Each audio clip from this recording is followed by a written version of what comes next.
before there's a rudder on this one. Let's see. Literally end of body, doesn't it? Hmm? It means end of body, doesn't it? I don't know.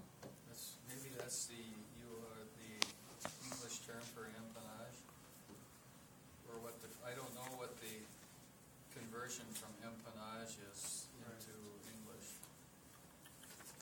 Good question, though. But the empennage is commonly used as on all over the world. Okay. Let's see.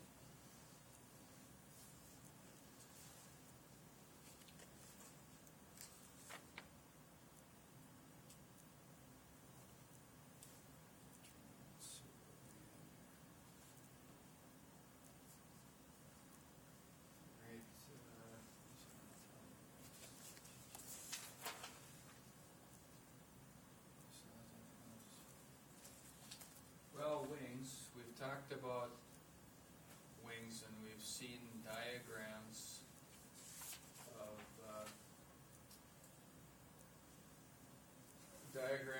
of single parts, or I don't know how to Cross describe it. section?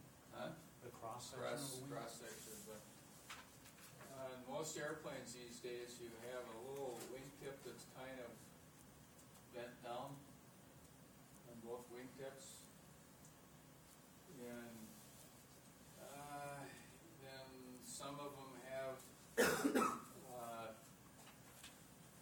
little they're like brackets that sit where they go on top. And those things essentially just give a little stability or maneuverability, and that's about all I know about these things. You ever seen a little airplane where it's got a little curve down on the wingtips? Off the tips of the wings, it can create a vortex of air off of it, Yep. and that helps break it up so you don't get the shudder. Yep. And you get some streamlining and some stability with fences. That's what I was trying to say. They put them on the wings. They put them under. Trying to remember. One way or another, the fences help the stability to keep this kind of stuff. And what it does what the fences do is keep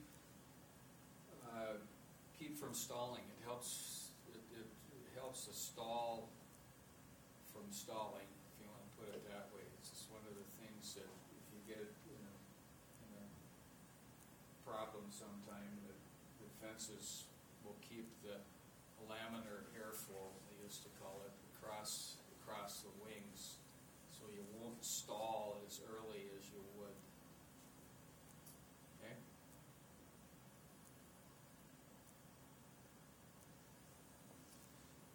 All right, let's see.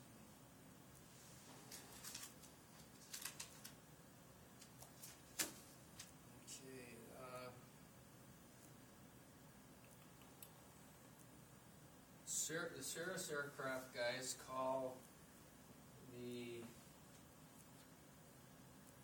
what do they call it? Let's see. Let me see.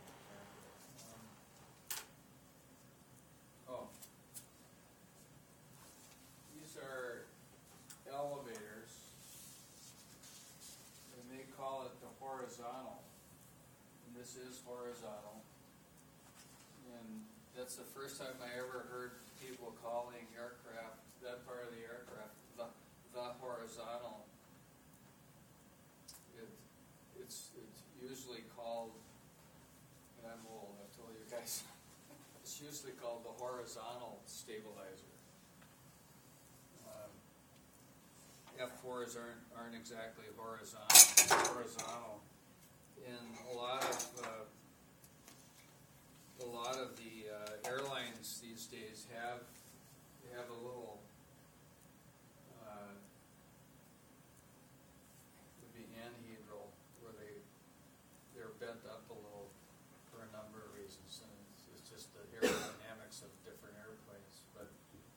that's when you'll see some of these terms of aircraft, that's what they call the horizontal in cirrus. And I don't think you'll hear empennage up there very much either. But so there's lingo. There's what we're trying to get into. Here's the story. We're trying to get into the lingo. So if they start talking to you about, all right, what, the empennage or the elevators or ailerons, you know, and they'll ask you, well, maybe they'll ask you what an elevator is, and you give them 4 or 5 good answers, and it helps, you know. It's not a box you get in to go up. I'm sorry, what? It's not a box that you get into to go up. Right. Question. Go ahead. That empennage refers to not the body, but what part again? The empennage is literally from the rudder back. Okay, that's where the rudder in the elevators are. Vertical stabilizer, horizontal stabilizer, or in cirrus terms, the horizontal. You don't call the vertical the vertical. It's really the rudder. Okay. So there are other terms for the same thing. People will understand it. Somebody will put it as a horizontal. Some will say it's a horizontal stabilizer. So it's not exactly, all the terms are not exactly amongst different people who fly airplanes. See what I mean?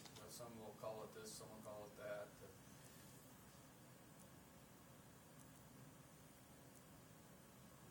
The only thing we haven't talked about is landing gear. You know about landing gear, actually, you know what they are, tires. Right? There really isn't much to say. You got to have the wheel in the front usually turns.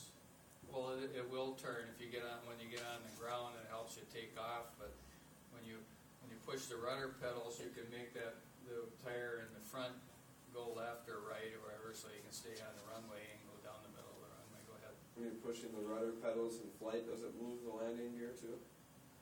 No. No. Well, they'll probably turn the front wheel because it's Even in flight, there's no way to disengage that? Good question. I don't think so. I think it'll just turn according to the way you want to when you're pushing the rudders. There may be a lockout on some airplanes when you're airborne. There's a wheel. You got the engine on top of the wheel. There's a strut. You can't see it, but see this is strut here, and the wheel would have the strut too. And I'm not an engineer and I don't know that much, but I would say there are probably airplanes that turns with the wheel, and there are probably airplanes where when you get lift off, the wheel goes down a little and it disengages from the ailerons. And then when you land, it goes in so you can turn it. But I don't even know that. I'm just shooting my mouth off here now. I don't really know the answer to that question, but I do know that it is usable on the ground all the time, one way or the other. Good question. I would, if I had to answer that question, I would say on a smaller airplane that it's always locked in unless they got a real smart guy, because it would just be one more. I don't know, maybe on the Cirrus airplane they pull it up a little. I wish I knew. I don't really know the answer to that question. Have you ever flown one of their planes? No, I've never flown a Cirrus airplane. I've flown I haven't flown my Stinson even, but I've flown Pipers, twin Pipers, and Cessnas, 180s.